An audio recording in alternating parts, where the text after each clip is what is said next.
예. 오늘 우리가 함께 나눌 하나님 말씀은 요나서 4장 1절에서 11절 말씀입니다. 요나서 4장 1절에서 11절 말씀, 제가 한 절, 여러분들이 한 절 교독하시고 마지막 절은 함께 읽도록 하겠습니다. 요나가 매우 싫어하고 성내며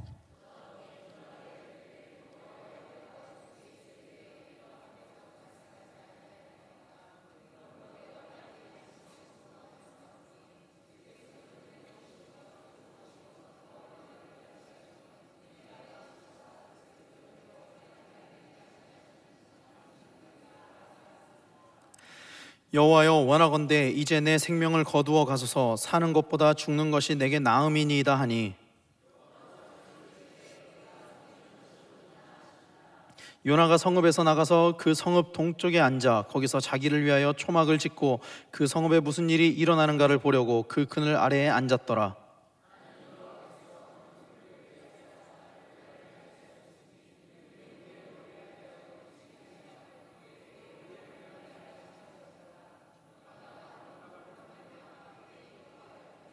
하나님이 벌레를 예비하사 이튿날 새벽에 그 박농쿨을 갈아먹게 하심에 시드니라.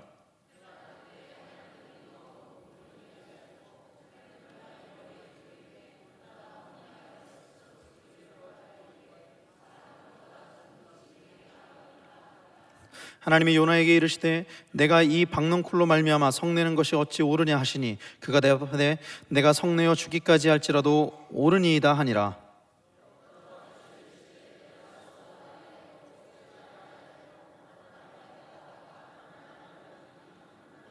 함께 읽겠습니다. 하물며 이 큰 성읍 니느웨에는 좌우를 분별하지 못하는 자가 12만여 명이요 가축도 많이 있나니 내가 어찌 아끼지 아니하겠느냐 하시니라.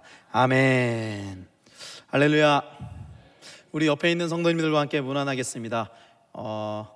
이렇게 한번 서로 권면해 볼까요? 4일 남았습니다. 뭐가 4일 남았을까요? 그리고 한 번 더 서로 물어볼까요? 전도하고 계십니까? 어떤 분들은 자신 있게 네, 하고 있습니다, 이런 분도 계신데 어떤 분들은 아니요 이런 분도 계신 것 같습니다. 2014년, 그러니까 올해 7월 달에 7월 10일에 어느 신문에 났던 기사를 제가 잠깐 읽어드리도록 하겠습니다. 기사 내용이 이래요. 미국의 한 사형수가 사형 집행 하루 전날 운 좋게 종신형으로 감형돼 목숨을 건졌다. 미국 조지아주 사면 가석방위원회는 현지 시간 9일 사형수 토미 리 월드립에 대해 사형 대신 가석방 없는 종신형을 명령했다. 월드립은 지난 1991년 아들의 강도 행각을 증언한 가게 점원 키스 에번스를 살해해 1994년 사형을 선고받았다. 사면 가석방위원회는 이번 감형 결정에 대해 피해자 측의 용서를 포함해 모든 사실과 상황을 검토해 내린 결정이라고만 밝혔다. 조지아주 사면 가석방위원회가 지난 2002년 이후 사형수에 대한 감형 결정을 내린 것은 이번을 포함해 5번에 불과하다. 이런 기사가 있었습니다. 무슨 내용인지 이해가 되시나요?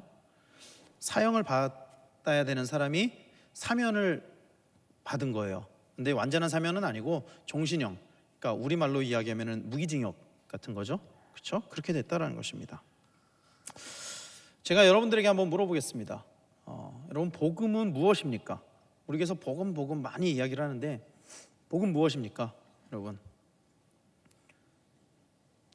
뭐라고 우렁우렁 하시는데 저한테 잘 안 들립니다. 복음은요, 다 아실 거라고 생각합니다. 복음은 직역을 하면은요, 복된 소리잖아요. 그렇죠? 복된 소리라는 뜻을 가지고 있습니다. 그렇다면 무엇이 복된 소리냐는 거예요. 무엇이 복된 소리냐는 거예요. 복이라는 이 단어에는요, 제가 언젠가 복에 대해서 설교를 한 적이 있었는데, 이 복이라는 단어에는 어떤 뉘앙스가 함축되어 있냐면은 선한 의미를 담고 있습니다. 선한 의미. 복은 좋은 것, 이런 의미를 담고 있습니다. 그래서 복된 소리, 이 복음은요, 좋은 것일 수밖에 없습니다. 왜요? 복된 소리니까, 좋은 소리니까. 그러니까 좋은 것일 수밖에 없어요. 복음은. 근데 우리가 들을 수 있는 좋은 소리는 참 많이 있습니다.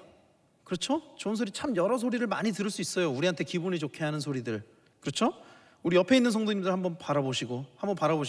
그리고 서로를 향해서 복된 소리를 한 두 가지씩 한번 좀 나눠보시겠어요? 어떤 게 있을까요? 오늘 넥타이가 참 멋있으십니다. 사업이 참 잘 된다고 들은 것 같습니다. 어떤 복된 소리가 있을까요? 우리가 들을 수 있는 복된 소리 참 많이 있습니다. 어떤 사람들에게는요, 당신에게 복된 소리가 무엇입니까? 라고 물어보면은 저는 로또가 당첨되는 것이 저한테는 복된 소식입니다, 이렇게 이야기하는 사람도 있을 거고요. 또 어떤 사람에게는 내 아들이 서울대학교에 입학했다는 소식이 저한테는 복된 소식입니다, 제발 그런 소리 좀 있었으면 좋겠습니다, 이런 사람도 있고요. 또 어떤 사람은 주식이 확 올랐다는 소리, 그런 게 복된 소식입니다, 저한테. 뭐 다양한 각자의 가치관에 따라서, 기준에 따라서 이 복된 소리, 복음이라는 것이 다 다를 것입니다.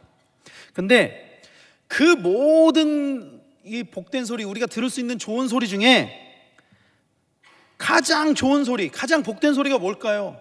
그것은 죽을 수밖에 없다가 난 죽을 수밖에 없었는데 살아날 수 있게 됐어, 이거보다 더 좋은 복된 소식이 있을까요? 내가 병원에 갔더니 시한부 선고를 딱 받은 거예요. 한 달밖에 못 삽니다. 그런데 그 다음에 병원에 갔더니 아이고 오진이었네요, 100년은 더 사시겠어요. 이게 복된 소리잖아요. 이것보다 더 좋은 소리가 어디 있냐고요. 주식이 아무리 올라도 이거보다 더 좋은 소리가 어디 있냐고요. 로또에 당첨돼도 이거보다 더 좋은 소리가 어디 있냐고요. 서두에 얘기했던 이 기사에 사형수가 사면을 받아서 종신형으로 바뀌었다라고 이야기를 했잖아요. 그런데 종신형이 아니라 만약에 100% 사면이 됐다면 당신 원래 사형당해야 되는데 풀어줄게, 무죄, 방면, 그랬다면 그것이야말로 그 사람에게는 정말로 복된 소리일 것입니다. 그렇죠? 아니 사실은 종신형으로 감형됐다는 것만 해도 내가 죽을 수밖에 없는데, 사형을 며칠 앞뒀는데 사형 집행 하루 전날 사면이 됐대요. 하루 전날 내일 사형당하는 걸로 계획돼 있었는데 종신형으로 바뀌어서 그래도 살 수 있게 됐어. 이것만 해도 너무나도 좋은 소리잖아요, 사실. 그렇죠? 길어야 100년밖에 못 사는 우리의 인생에, 우리 목숨에서도 이런 복된 소리가 있는데 영원한 삶에 있어서도 복된 소리가 있지 않겠느냐는 거예요. 영원히 사는 삶에 있어서도 100년 사는데도 그 좋은 소리 하나만 가지고서 우리 삶 가운데 막 기뻤다가 슬펐다가 막 이러는데, 영원히 죽을 수밖에 없었던 우리에게 영원한 하나님 나라가 임한다는 것이야말로 복된 소식인 줄로 믿습니다. 여러분, 근데 이 좋은 소식은요, 전하면 전할수록 커집니다. 기쁨은 나누면 두 배라 그러잖아요. 좋은 소식은 전하면 전할수록 커지는 것 같습니다. 그래서 영원히 죽을 수밖에 없었던 우리에게 예수 그리스도의 십자가와 부활로 하나님 나라를 얻게 되었다는 이 소식은 되도록 많이 전해야 될 줄로 믿습니다. 근데 문제는 뭐냐면은 이 복된 소식, 이 좋은 소식을 우리가 누구에게나 전하고 있지는 않는다라는 거예요. 누구에게나 전하고 있지는 않다라는 것입니다. 나에게 호의적인 어떤 사람들에게는 복음을 전하고 나에게 호의적이지 않은 사람들에게는 복음을 전하지 않는다라는 거예요. 내가 딱 생각해서 저 사람은 내가 말하면 나한테 호의적으로 반응할 것 같아, 그러면 복음을 전하고, 저 사람은 귀찮아하고 싫어할 것 같아, 그러면 안 전한다라는 거예요. 우리가 이 사람이나 다 복된 소식인데 그 사람들에게는 이것이, 복음을 전해보지도 않고 지레 짐작해가지고 가능성이 있는 사람에게만 복음을 전한다는 거예요. 여러분들만의 문제는 아닙니다. 저도 마찬가지예요. 저도 전도를 나가면은요, 전도지를 이렇게 주잖아요. 근데 무의식 중에 남자들은 피해요. 저 사람은 저도 안 받을 것 같아. 딱 보고 인상 쓴 사람, 남자, 젊은 사람 잘 안 주게 돼요. 왜 그러면 왠지 안 받을 것 같거든요. 왠지 거절할 것 같거든요. 그리고 우리 너무너무 마음씨 좋으신 어머님들에게는 전도지가 막 술술술 나가요. 주면은 잘 받으시니까. 근데 사실은 이 복된 소식은 어머님들에게나 젊은 남성에게나 다 똑같이 좋은 소리라는 거예요. 다 똑같이 좋은 소리라는 것입니다. 그래서 우리는 누구에게나 언제나 복음을 사실은 전할 수 있어야만 합니다. 근데 사실은 그렇지 않다라는 거죠. 오늘 우리가 읽은 말씀은요, 전형적으로 그 우리들의 모습을 보여주는 이야기예요. 사실은 요나서에 관해서 너무나도 잘 알고 있습니다. 설교도 엄청나게 많이 들었고요. 또 요나서는 짧잖아요. 짧아서 그냥 한 자리에서도 많이 읽으셨을 것입니다. 그 이야기 요약하면 대충 이런 이야기잖아요. 하나님께서 요나에게 니느웨로 가라고 명령하셨고, 요나가 거기에 불순종해서 다시스로 가게 됩니다. 다시스로 가는 배를 타게 돼요. 그러다가 풍랑을 만나게 되고 제비를 뽑았는데 요나가 걸려서 요나를 바다에 던지잖아요. 그래서 큰 물고기 속에 있다가 그 안에서 회개를 하고 다시 나와서 니느웨로 가서 복음을 전하게 된 일, 그리고 니느웨가 그로 말미암아서 회개하고 구원을 얻게 된 일, 이것이 오늘 우리가 읽은 말씀 전에 있는 요나서의 이야기를 요약한 이야기예요. 그렇죠? 우리가 너무나도 잘 알고 있는 이야기입니다. 그리고 오늘 4장의 말씀은요, 니느웨를 멸망시키지 않은 하나님을 향한 요나의 불만을 보여주고 있다라는 거예요. 사실 니느웨는요, 악한 도시였습니다. 니느웨는 악한 곳이었어요. 악한 곳이었어요. 그래서 하나님은 니느웨를 치려고 하셨습니다. 니느웨를 벌하려고 하셨어요. 니느웨는 선택받은 민족이었던 이스라엘을 괴롭혔고 또 하나님을 모독한 그런 곳이었습니다. 그 백성 자체가 그랬다라는 거죠. 그런데 그들이 회개하였을 때 하나님께서는 니느웨조차도 그들 또한 용서하셨다라는 거예요. 그들은 복음을 받아들였습니다. 그러므로 인해서 그들 안에 있던 악함이 사라지게 되었다라는 거예요. 자신들의 악함을 다 회개하잖아요. 금식하면서 회개하잖아요. 사라지게 되었다라는 거예요. 근데 문제는요, 그들에게 있었던 그 악함이 오히려 요나에게 전가가 됐다라는 거예요. 그 악함이. 오늘 말씀 4장 1절 말씀에 개역 한글에서는 이렇게 이야기합니다. 요나가 심히 싫어하고 노하며, 이렇게 이야기합니다. 근데 여기에 심히를 해당하는 이 히브리어 라그돌라라는 이 단어는요, 문자적으로는 큰 악을 의미하는 단어라고 합니다. 큰 악을 의미하는 거예요. 그러니까 그냥 심히가 아니라 아주 악한 마음으로 싫어하고 노여하며, 이런 뜻이 되는 거예요. 근데 원래는 이 앞에서는 이 단어가 니느웨 사람들의 특성을 나타내는 단어로 사용되었는데, 이 4장에 와서는 니느웨 사람들을 나타내는 단어가 아니라 요나를 나타내는 단어가 되었다라는 거예요. 이 큰 악이라는 단어가, 악함의 단어가 오히려 복음을 전했던 요나에게 큰 악이 들어갔다라는 것입니다. 사랑하는 성도 여러분, 죄를 뜻하는 단어 하마르티아, 이 단어는 우리가 너무나도 잘 알고 있죠. 관역에서 벗어나는 것을 의미하는 것입니다. 죄는요, 하나님이 명령하신 그 명령에서 벗어나는 것을 의미하는 것입니다. 불순종이 죄입니다. 그래서 요나는 그렇게 경멸하던, 그가 그렇게 경멸했던 니느웨가 했었던 그 행동을 지금 요나가 하고 있다라는 거예요. 스스로 하고 있다라는 거예요. 그 행동을. 이제는 니느웨가 정결해지고 오히려 요나가 하나님 앞에서 악을 행하고 있다. 오늘 말씀의 이야기가 그런 이야기입니다. 그렇다면 그 악한 행동의 원인은 무엇이었을까요? 선택받은 민족으로서의 자부심과 교만함의 사이 정도일 것입니다. 아마 자부심도 있고 교만함도 있고. 이스라엘 백성은 선민의식을 가지고 있었습니다. 우리가 잘 알고 있었던 것처럼 이스라엘 백성들은 자신들이 선택받은 민족이라고 굳건한 믿음을 가지고 있었습니다. 하나님께서 자신들만 선택하셨다라고 믿고 있었어요. 그들은. 그래서 그들은 타민족이 구원을 받는 것에 대해서 종종 부정적인 모습을 보이기도 했습니다. 오늘 요나가 그 대표적인 인물입니다. 요나는 하나님에 관해서 알고 있었습니다. 하나님을 알고 있는 사람이었어요. 요나가 아는 하나님은 어떤 분이셨냐면은 용서하시는 분이셨습니다. 따뜻한 분이셨습니다. 오늘 말씀에서도 요나가 하나님에 대해서 뭐라고 고백하냐면요, 2절 말씀에 보면은 공동번역으로 이렇게 이야기합니다. 야훼께 기도했다. 야훼님, 제가 집을 떠나기 전에 이렇게 되리라고 하지 않았습니까? 그래서 저는 다르시스로 도망가려 했던 것입니다. 저는 다 알고 있었습니다. 하나님께서 애처롭고 불쌍한 것을 그냥 보아 넘기지 못하시고 좀처럼 화를 내지 않으시며 사랑이 한없으시어 악을 보고 벌하려 하시다가도 금방 뉘우치시는 분인 줄 내가 어찌 몰랐겠습니까? 나 다 알고 있습니다. 하나님 사랑의 하나님이신 거 알고 있습니다. 그래서 그들이 회개하면 그들을 구원하실 것도 알고 있었습니다. 그들을 벌하지 않을 것도 알고 있었습니다. 요나는 이미 하나님이 어떤 분이신지 알고 있었다라는 거예요. 그러나 요나가 알고 있었던 그 하나님은 하나님의 본질을 아는 것이 아니라 하나님의 행위를 본 것 같습니다. 하나님의 본질은 사랑입니다. 사랑입니다. 어떠한 죄를 범하였어도 용서하시는 분이 하나님이십니다. 그러기에 하나님은 니느웨 사람들조차 구원받기를 원하셨다라는 것입니다. 요나서 4장 11절 말씀에 이렇게 이야기합니다. 하나님께서 하물며 선악을 분별하지 못하는 사람이 12만 명이 넘고 수많은 가축도 있는 이 큰 니느웨 성을 내가 불쌍히 여기는 것이 옳지 않느냐, 그렇게 이야기하셨습니다. 하나님은 당신에게 악한 죄를 범하였던 니느웨조차도 불쌍히 여기시는 분이셨습니다.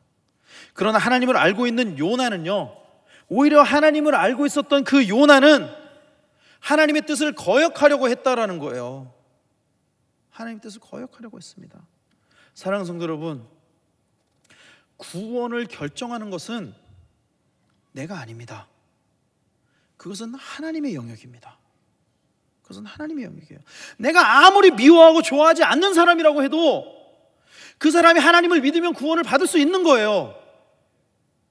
반대로 내가 아무리 좋아하고 사랑하는 사람이라고 할지라도 그 사람이 하나님을 믿지 않으면 구원을 받을 수 없다라는 거예요. 근데 요나는요, 자신이 니느웨의 구원의 문제를 결정짓기를 원했습니다. 그래서 니느웨로 가지 않으려고 했어요. 니느웨의 복음을 전하지 않으려고 했다라는 거예요. 왜? 니느웨를 싫어하니까, 미워하니까. 그래서 거기에 복음을 전하기를 거부했다라는 것입니다. 요나는 니느웨가 멸망당하기를 원했습니다. 그러나 그것은 하나님의 영역을 넘어서는 교만이었어요. 교만이었습니다. 왜? 사람이 그것을 결정할 수 없는 것입니다. 그것은 하나님께서 하시는 일이니까요. 하나님께서는 철저하게 모든 민족이 구원을 받기를 원하셨습니다. 이미 구약 시대부터 하나님은 모든 민족이 구원을 받기를 원하셨다라는 거예요. 여러분, 2000년 기독교 역사상 가장 위대한 인물이 누구일까요? 누구라고 생각하십니까? 2000년 기독교 역사상 가장 위대한 인물.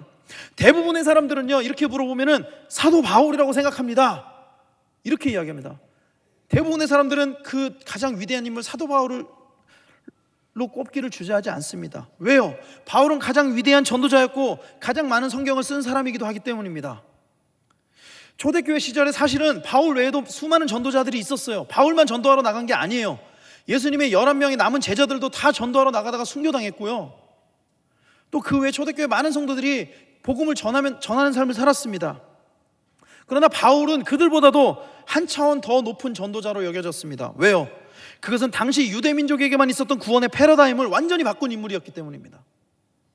바울은 스스로를 이방인들을 위한 사역자로 여겼습니다. 바울은 구원이 유대인에게만 있는 것이 아니라 이방인들에도 있다라고 믿었던 사람이었고, 스스로를 유대인을 위한 전도자가 아니라 이방인을 위한 사역자로 여겼습니다. 사도행전에 보면은요, 하나님께서 바울을 부르시는 장면이 나옵니다.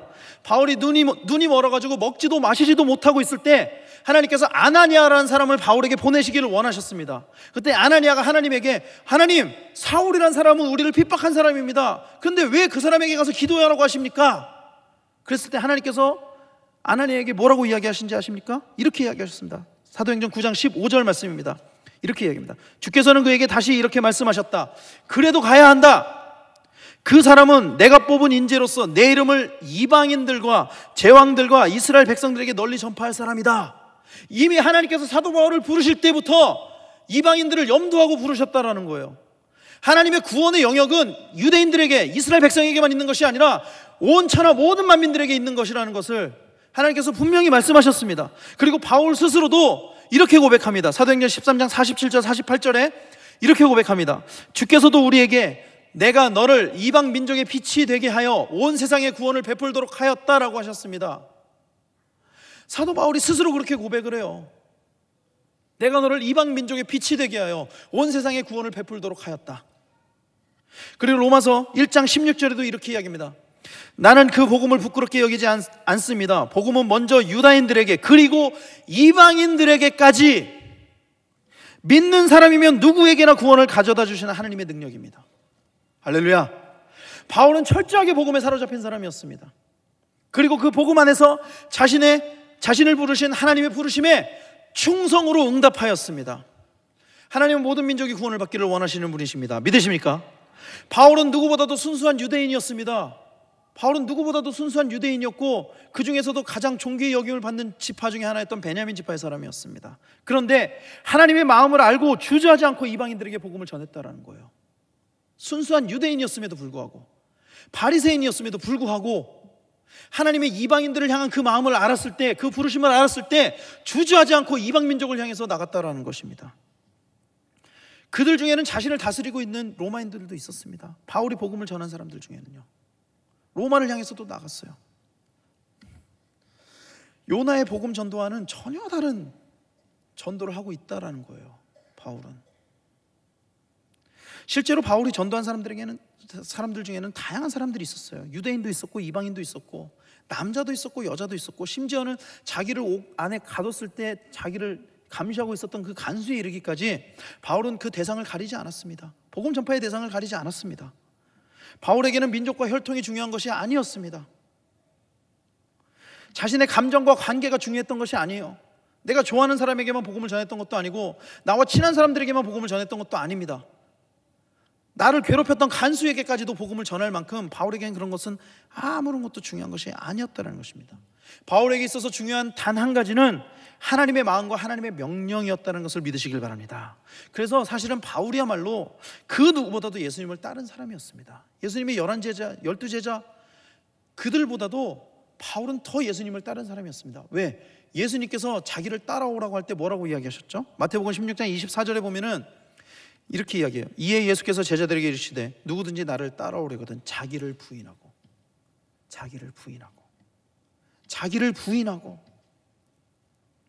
여러분, 자기를 부인한다는 것은 결코 쉬운 일이 아닙니다. 요나는요, 자기의 민족성, 또 정치적인 특수성, 또 자신의 감정을 부인하지 못했어요. 그걸 부인하지 못했어요. 내려놓지 못했습니다. 요나는. 그러나 바울은 자신의 신분, 학벌, 능력 모든 것을 다 부인했다라는 거예요. 다 내려놨다라는 것입니다. 자기의 모든 것을 배설물로 여기고 오직 자신 안에 있는 예수님만 자랑했다라는 거예요. 바울은 그랬기 때문에 누구에게나 갈 수 있었고, 그랬기 때문에 2000년 기독교 역사상 가장 위대한 인물 누구입니까 물으면 많은 사람들이 사도 바울입니다, 그렇게 이야기한다라는 것입니다. 사랑하는 성도 여러분, 우리에게 이방인은 누구입니까? 그렇다면 요나가 이방인으로 여겼던 니느웨 사람들, 그렇다면 우리에게 그 이방인은 누구냐는 거예요. 이번 한 주간은 총력 전도 주간입니다. 우리 모두가 누군가에게 복음을 전하고 있을 것입니다. 복음을 전하고 있는 줄로 믿습니다. 여러분, 그렇다면 우리에게는 누가 유대인이고 누가 이방인입니까? 우리에게는 누구에게는 복음을 전하고 있고 누구에게는 복음을 전하지 않고 있느냐 하는 것입니다. 우리가 바울처럼 진정 복음에 사로잡혀 있다면 우리는 누구에게나 복음을 전하게 될 줄로 믿습니다. 그래서 디모데후서 4장 2절에서는 현대인의 성경 버전으로 이렇게 이야기합니다. 그대는 어떤 형편에든지 항상 말씀을 전하시오 라고 이야기하고 있습니다. 어떤 형편에든지. 그리고 이렇게 얘기해요. 끝까지 참고 때와 시만을 나타내는 것이 아니라 모든 영역, 감정의 영역, 상황의 영역, 장소의 영역, 모든 것을 불문하고 어떠한 형편에든지 끝까지 참고. 여러분, 복음을 전하는 것이 늘 즐거운 것은 아닙니다. 사실 때로는 거절감 때문에 창피하기도 하고 두렵기도 합니다. 그래서 저도 어쩌면은 전도지를 들고 나가서도 다 드리는 것이 아니라 딱 보고 어떤 분에겐 드리고 어떤 분에겐 못 드리고, 저도 그런 두려움이 있습니다. 사실 저한테도 있어요. 그거는.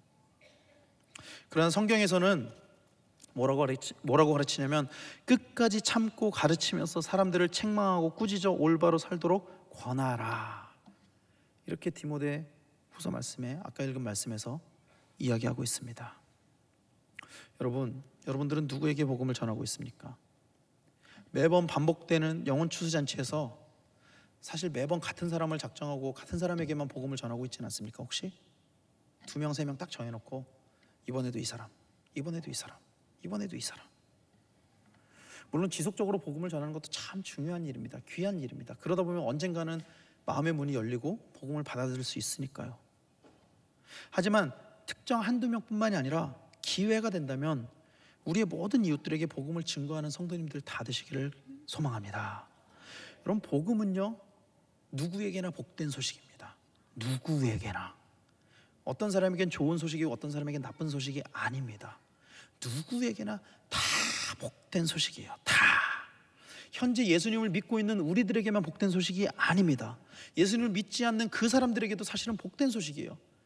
받아들이냐 받아들이지 않느냐의 문제는 나중 문제고, 사실 그것은 그들에게도 복된 소식이라는 것입니다. 그러므로 우리는 누구에게나 복음을 전해야 합니다. 그것이 나와 관계가 없고 혹은 사이가 나쁘다고 할지라도 사실은 복음을 전할 수 있어야 됩니다. 예수님께서는 원수를 사랑하라고 하셨습니다. 원수를 사랑하라고 하셨어요. 가장 큰 사랑은 여러분, 이 땅에서 뭐를 해주고 도와주고 이것도 참 좋은 사랑이지만, 가장 큰 사랑은 영원한 생명을 얻게 하는 것, 영원한 생명을 얻게 하는 것이 가장 큰 사랑인 줄로 믿습니다. 예수님께서는 원수도 사랑하라고 하셨거든요. 누구에게나 다 그 사랑을 전파해야 될 줄로 믿습니다. 가장 좋은 선으로 갚는 길은 복음을 전하는 것입니다. 로마서에는 악을 악으로 갚지 말고 선으로 갚으라고 이야기하고 있잖아요. 가장 좋은 선은 복음을 전하는 것입니다. 사랑하는 성도 여러분, 우리 안에 있는 복음이 참된 복음이라면 우리는 누구에게나 복음을 전하게 될 줄로 믿습니다. 여러분들 안에 있는 복음을 돌아보는 시간이 될 수 있었으면 좋겠습니다. 오늘 내 안에 있는 복음이 진짜로 순수하고 참된 복음이어서 누구에게나 전할 수 있는 복음인지, 아니면 아직도 나의 감정이 내 복음을 방해하고 있어서, 또 나의 상황이 내 복음을 방해하고 있어서 혹시 내 스스로가 제한하고 있는 것은 아닌지, 아직도 연약한 우리의 심령과 내려놓지 못하게 하는 방해를 이겨내는 성도님들 다 되시기를 간절히 축원합니다. 그래서 하나님이 그토록 기뻐하시는 하나님 나라의 확장이 우리 성도님들을 통해서 이루어지게 되기를 간절히 축원합니다. 4일 남았습니다. 4일 남았어요. 4일 동안만이라도 여러분들이 만나는 사람들에게 직접적이건 간접적이건 복음을 증거하십시오. 누가 됐건 복음을 증거하십시오. 집이 멀다고요? 꼭 우리 교회 못 온다고 할지라도 복음을 증거하십시오. 받아들이고 받아들이지 않고는 그 사람들의 문제지 우리의 문제가 아니잖아요. 우리는 다만 모든 사람에게 좋은 소식, 모든 사람에게 복된 소식인 복음을 전하는 사람으로 부르심을 받았을 뿐입니다. 이것을 깨닫고 날마다 우리의 삶 가운데 복음을 증거하면서 사는 우리 모든 성도님들 다 되시기를 예수 그리스도 이름으로 간절히 축원합니다. 기도하겠습니다.